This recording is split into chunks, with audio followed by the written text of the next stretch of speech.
വേറൊരു വിഷയം ശ്രീ മുകേഷ്, ഇവിടെ ആ സിനിമ കൈകാര്യം ചെയ്യുന്ന മറ്റു ചില വിഷയങ്ങൾ കൂടിയുണ്ട്.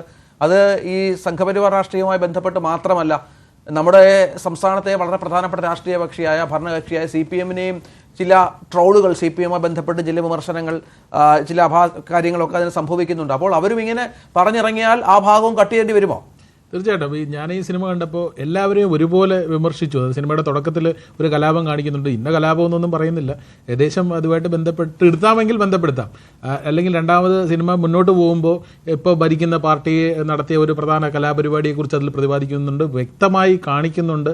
അതിൽ പ്രതിപക്ഷ നേതാവ് ഇടുന്ന ഡയലോഗ് വ്യക്തമായി ഇപ്പോഴത്തെ പല ഭരണപക്ഷി സമയത്ത് നടക്കുന്ന ഒരുപാട് കാര്യങ്ങൾ സൂചിപ്പിക്കുന്ന കാര്യങ്ങളാണ്. പക്ഷേ ബുദ്ധിപരമായി ഇത് എന്നെക്കുറിച്ചാണ് അല്ലെങ്കിൽ എന്നെക്കുറിച്ചായിരിക്കും, ഇത് മറ്റേ ഏതൊരു സിനിമയിൽ CID മൂസയിൽ ജഗതി പറയുന്ന കണക്കാണ് എനിക്ക് ഓർമ്മ, ഇത് എന്നെ ഉദ്ദേശിച്ചാണ്, എന്നെ തന്നെ ഉദ്ദേശിച്ചാണ്, എന്നെ മാത്രം ഉദ്ദേശിച്ചാണ് എന്ന് പറഞ്ഞ് ഓരോ ആൾക്കാർ ഏറ്റെടുത്തുകൊണ്ട് വരികയാണ്. മേ ബി ഈ ഒരു സിനിമ എഴുതിയ ബ്രില്യൻ്റ് ആയിട്ടുള്ള റൈറ്റർ മുരളി ഗോപി, അദ്ദേഹത്തിൻ്റെ ഇൻ്റലിജൻസിൽ അതിൻ്റെ ഒരു ബ്രാൻഡിങ്, ഒരു മാർക്കറ്റിങ്ങിൻ്റെ ഭാഗമായിട്ട് അദ്ദേഹത്തിന് അറിയാം ഇത് ആൾക്കാർ ഏറ്റെടുക്കുമെന്നും ഇത് ചർച്ചയുണ്ടാവുമെന്നും സിനിമ ആളിക്കത്തുമെന്നും അദ്ദേഹത്തിന് അറിയാം. അപ്പോൾ അതിൻ്റെ ഒരു സ്ട്രാറ്റജിയുടെ ഭാഗമായിട്ട് ബ്രില്യൻ്റ് ആയിട്ടുള്ള റൈറ്റർ എഴുതുന്നു, ഇത് മുരളി ഗോപി എന്നുള്ള റൈറ്റർ.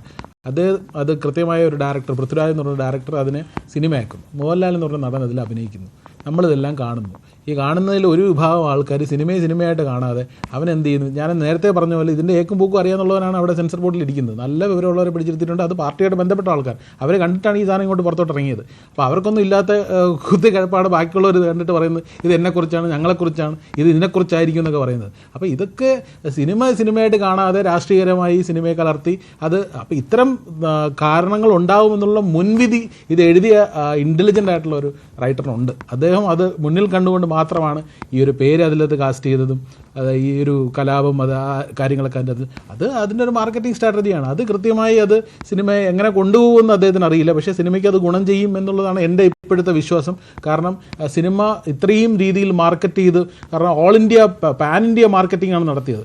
ആ മാർക്കറ്റിംഗ് നടത്തിയതിൻ്റെ റിസൾട്ടിൻ്റെ ഫലമായിട്ട് വേൾഡ് റെക്കോർഡാണ്. അത്രയും ബുക്കിംഗ്, തിയേറ്റർ ബുക്കിംഗ്, അത്രയും കളക്ഷൻ, അത് അത്രയും പ്രീ ബുക്കിംഗ് ഒക്കെ വന്നതൊക്കെ വേൾഡ് റെക്കോർഡാണ്. അത്രയും ബുക്കിംഗ് വന്ന ഒരു സിനിമയാണ്. അപ്പോൾ ആ ഒരു മാർക്കറ്റിങ്ങിൻ്റെ ഭാഗമായിട്ട് കിട്ടിയ ആ ഒരു മെറിറ്റ്സ് അത് കണ്ടിന്യൂ ചെയ്തുകൊണ്ട് പോകണം. സിനിമയിൽ ഒരു പക്ഷേ ആൾക്കാർ പ്രതീക്ഷിച്ചത് പോലെ, ഞാൻ പറഞ്ഞില്ലേ, അത് സ്റ്റീഫൻ നെടുമ്പള്ളിയെ കാണാൻ വന്നവർക്ക് കൂടുതലും കാണാൻ പറ്റിയത് ഇബ്രാഹിം ഖുറേഷിയാണ്. അത് ആൾക്കാർക്ക് അക്സെപ്റ്റ് ചെയ്യാൻ പറ്റില്ല. പിന്നെ മേക്കിങ്ങിൻ്റെ കാര്യത്തിൽ ഒരു കുറ്റവും പറയാനില്ല. വളരെ ഇൻ്റർനാഷണൽ രീതിയിലുള്ള മേക്കിംഗ്, അതിൻ്റെ അത് യൂസ് ചെയ്തിരിക്കുന്ന കാര്യങ്ങളായാലും, ക്യാമറ ആയാലും, ലെൻസ് ആയാലും, ക്യാമറയെക്കുറിച്ച് ഞാൻ പ്രത്യേകം വീഡിയോ ചെയ്തിട്ടുണ്ട്. അതിൽ ഇതിൻ്റെ ഓരോ ചെറിയ പ്രോപ്പർട്ടീസ് പോലും പൃഥ്വിരാജ് വളരെ മെറ്റിക്കുലസ് ആയിട്ട് സെലക്ട് ചെയ്തതാണ്. അപ്പോൾ അത്തരം ഒരു നല്ലൊരു കലാസൃഷ്ടിയായിട്ട് നമ്മൾ ആ സിനിമയെ കണ്ട് ഇഷ്ടമുണ്ടെങ്കിൽ പോയി കാണുക.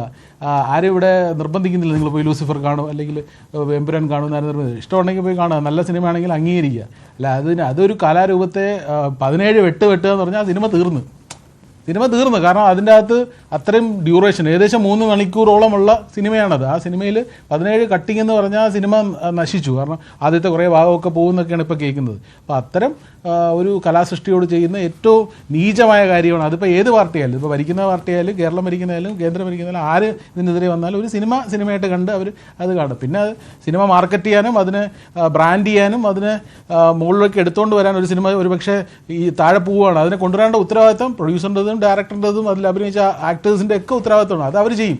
പിന്നെ അതിൻ്റെ റൈറ്ററിൻ്റെ ഉത്തരവാദിത്തം അത് എല്ലാവരും കൂടെ ചേർന്നിട്ട് വളരെ ഗംഭീരമായിട്ട് നമ്മളെ ഒരു മലയാളത്തിൽ വന്ന ഇത്രയും വേൾഡ് ക്ലാസ് മൂവി എന്നുള്ള രീതിയിൽ ഞാനതിനെ സപ്പോർട്ട് ചെയ്യാൻ ആഗ്രഹിക്കുന്നു.